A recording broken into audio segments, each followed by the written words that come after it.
All right, so for number 1, write 3x plus 2y equals 8 in slope-intercept form. So I know a lot of people were using the method of rearranging it into y equals mx plus b.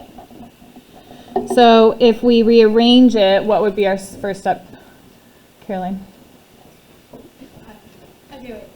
What did you do first? I just wrote it 3x plus 2y equals 8. Okay. And then I subtracted 3x on both sides. Or next, yeah. Okay, so you subtracted 3x on both sides. Then what did you get? Then I got 2y equals negative 3x plus 8. And then I divided 2 on both sides. And then I got y equals negative 3x plus 4. Going back here, though, we have to do negative 3 divided by 2. Negative 3 Halves, okay. X over plus 4. Correct. Any questions on that? What's your question? No? Okay, now B, I saw more people kind of struggling through that, but I know you can do this. You just have to get it in the ax plus by equals c form. So notice how the standard form does not have parentheses. So how do we get rid of those parentheses? Distribute. You have to multiply this 2 by everything inside. So what would that give us? 2x plus 2. All right, then we need to get c on the right side. Remember, c is your constant. It doesn't have the variable x or y next to it. So c, all the numbers by themselves have to be on the right side of the equal sign. So what number would we have to move over? 7. That minus 7. So we would have to add 7. Make sure you're writing it under the other constant. Remember, we can only combine it to like terms. Cancel out those. Any questions so far? Okay, then we get y equals 2x, and then what's 2 plus 7? 9. Plus 9. Now, this is in slope-intercept form. We're not done yet. We need to get it to standard form. So, see how standard form has ax. We need to move our x term. So would 2 not be considered as constant? Since it doesn't have variables in it? So, 2 is considered a coefficient. No, I'm talking about the 2 up there before you added 7. Oh yeah, that one's a constant. So yeah, 2 and 7 are both constants. But how do you know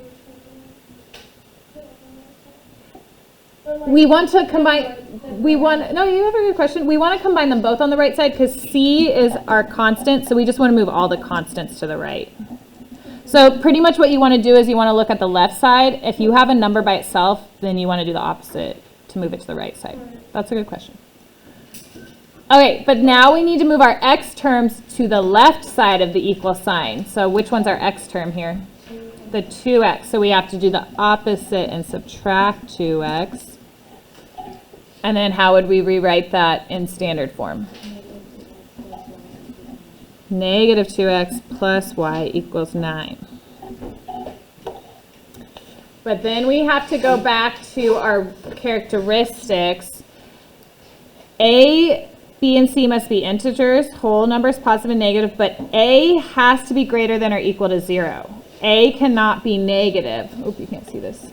A cannot be a negative number.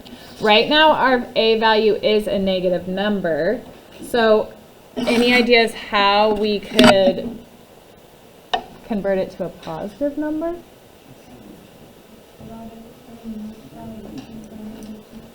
Well, to keep it in simplest form, we would multiply everything by negative 1. So close. So you would want to multiply everything by negative 1 because then it will change it to a positive. Remember, a negative times a negative equals. So always use negative 1 to keep it in simplest form. So what is negative 2x times negative 1? Positive 2x. What is y times negative 1? Negative y. Remember, negative y is the same as negative 1y, but we can just keep it as negative y. And what's 9 times negative 1? Negative 9. So pretty much everything switched to the opposite sign. Negative 2x became positive 2x, plus y became minus y, and 9 became negative 9. So anytime your a value is negative, just change the signs of everything by multiplying it by negative 1. All right, so now for 2, you're going to use the tables to write the equation in standard form. Now what I would suggest is first write it in slope-intercept form, like we've done in the past from tables, and then convert it to standard form.